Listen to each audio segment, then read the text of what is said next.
ყველაფერი დაიწყო ძალიან ჩვეულებრივად. აი ას. ერთ ახალგაზრდა, ჰუმანურ და გულჩულ ადამიანს ძალიან შეუყვარდა ცხოველები.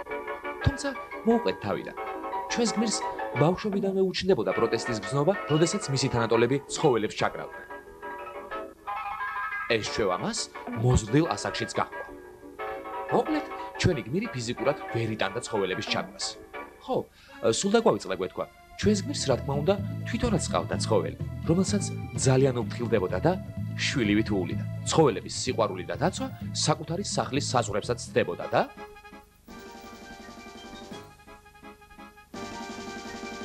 ხოლო როცა მიხვდა რომ მის საქციელს ყურადღებას არ აქცევდნენ, ასეთი ზომებიც მიიღო. მოკლედ, ჩვენი გმირი არაფერს ეპუებოდა. იგი დაუღალავად იბრძოდა ცხოველების უფლებებისათვის და პირადი ბედნიერებისთვისაც. ჩვენს გმირს შეყვარებული ჰყავდა.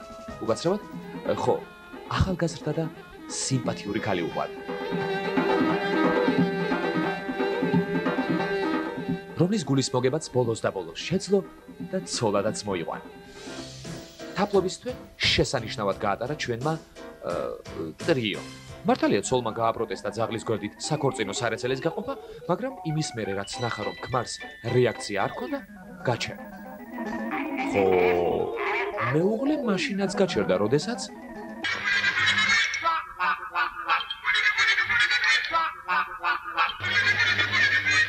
და მაშინაც გაჩერდა, როდესაც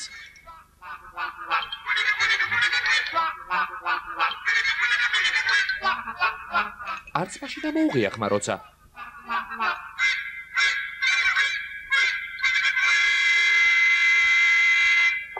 რა მოხდა მერე? ქრისგან მოშორებით ის მაინც იკმაყოფილებდა ყველა სურვილს. ასე გადიოდა დრო. ცოლი ნელ-ნელა შეეჩვია ქმრის ახირებებს და ყურადღებას აღარ აქცევდა მას. ხო, სულ დაგვავიწყდა გვეთქვა. ჩვენი გმირი დაფეხმძიმდა.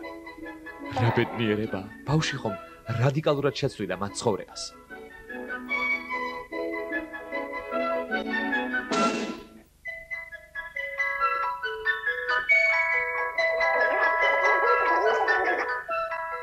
დადგა სანატრელი დღეც. და აი, სწორედ აქ იწყება ყველაზე საინტერესო. ჩვენი გმირის საყვარელმა ცხოველმა ძალიან იეჭვიანა ახალშობილზე. დედამ რამდენჯერმე მიუსწრო ძაღლს საეჭვო ვითარებაში და ქმარს არც მეტი არც ნაკლები მნიშვნელოვანი არჩევანის გაკეთება მოსთხოვა. ასე რომ იძაბება სიტუაცია და ჩვენი ცხოველთმოყვარე გმირი ორ ცეცხლშუა ჩავარდა. იგი უნდა გამომშვიდობებოდა თავის საყვარელ, დიდი ხნის მეგობარსა და ჩვევებს, ან დაეკარგა არანაკლებ საყვარელი ცოლშვილი, სამწუხარო.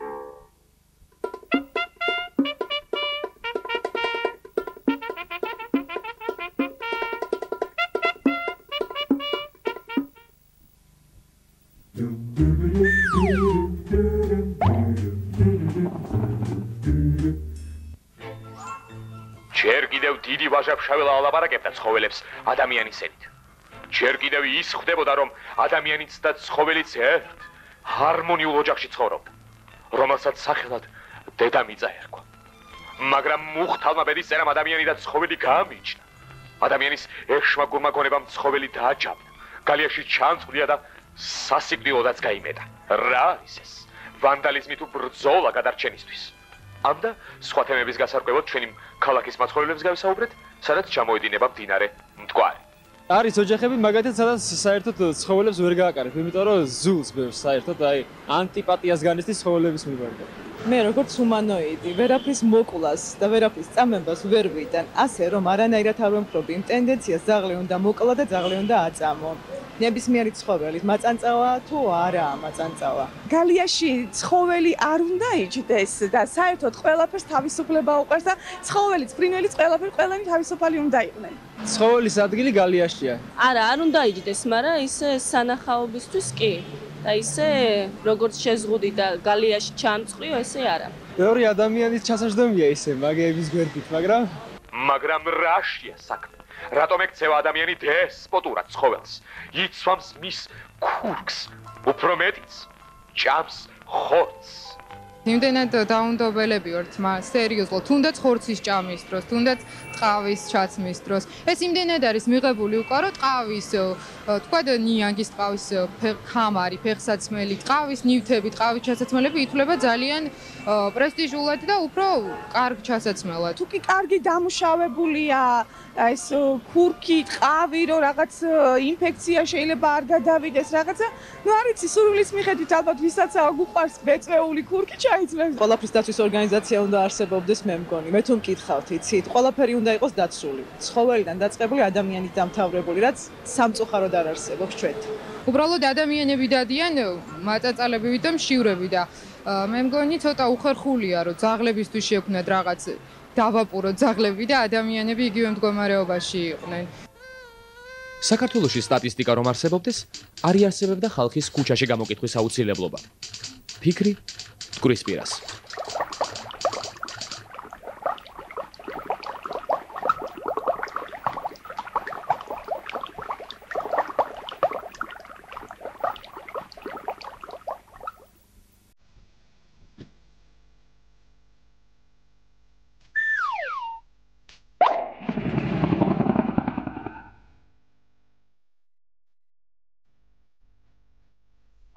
ცნობილი ფრანგი მსახიობი ბრიჯიტ ბარტო ერთ-ერთი პირველთაგანია, რომელმაც ცხოველების დასაცავად აიმაღლა ხმა. ამისათვის ბრიჯიტმა საზოგადოებად შექმნა. ცხოველების დასაცავად ბრიჯიტი სხვადასხვა დროს სხვადასხვა ხრიკებს იფიქრებს ხოლმე. ბოლო აქცია ბარტომ სამხრეთ კორეაში ჩაატარა მსოფლიო ჩემპიონატის დაწყებამდე. ცნობილია, რომ კორეაში ძაღლის ხორცის ჭამაა მიღებული. ამ ქვეყანაში ოფიციალურად რეგისტრირებულია 4000-მდე რესტორანი, სადაც ძაღლის ხორცისგან დამზადებული კერძებით გაგიმასპინძლდებიან. ამ ვანდალური წესის საწინააღმდეგოდ ბრიჯიტ ბარტომ აქცია გამართა. მიუხედავად იმისა, რომ მას არაერთხელ დაემუქრნენ. ცნობილმა შემსრულებელმა პინკმა მონაწილეობა მიიღო კამპანიაში, რომელიც ცხოველთა დაცვას ითვალისწინებს. პინკი გაერთიანდა ნიუ-იორკის კლუბ ცენტრო ფლაიში, რომლის წევრებიც ბეწვეული სტარების წინააღმდეგ გამოდიან. იგივე კლუბში გაერთიანდა მომღერალი ბრიტნი სპირსიც.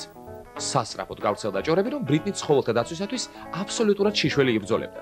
თუმცა მალევე გაერკვა, რომ ბრიტნი ცხოველებზე ჩაცმულ დახურული იზრუნებდა, უბრალოდ თავის თაყვანისმცემლებს მოუწოდებდა, რომ არ ჩაეცვათ ბეწვეული და არ ეჭამათ ხორცი. ერთი სიტყვით ისე მოქცეულიყვნენ, როგორც თავად ბრიტნი. აი, ასეთი ვნებები აქვთ ცნობილ პიროვნებებს.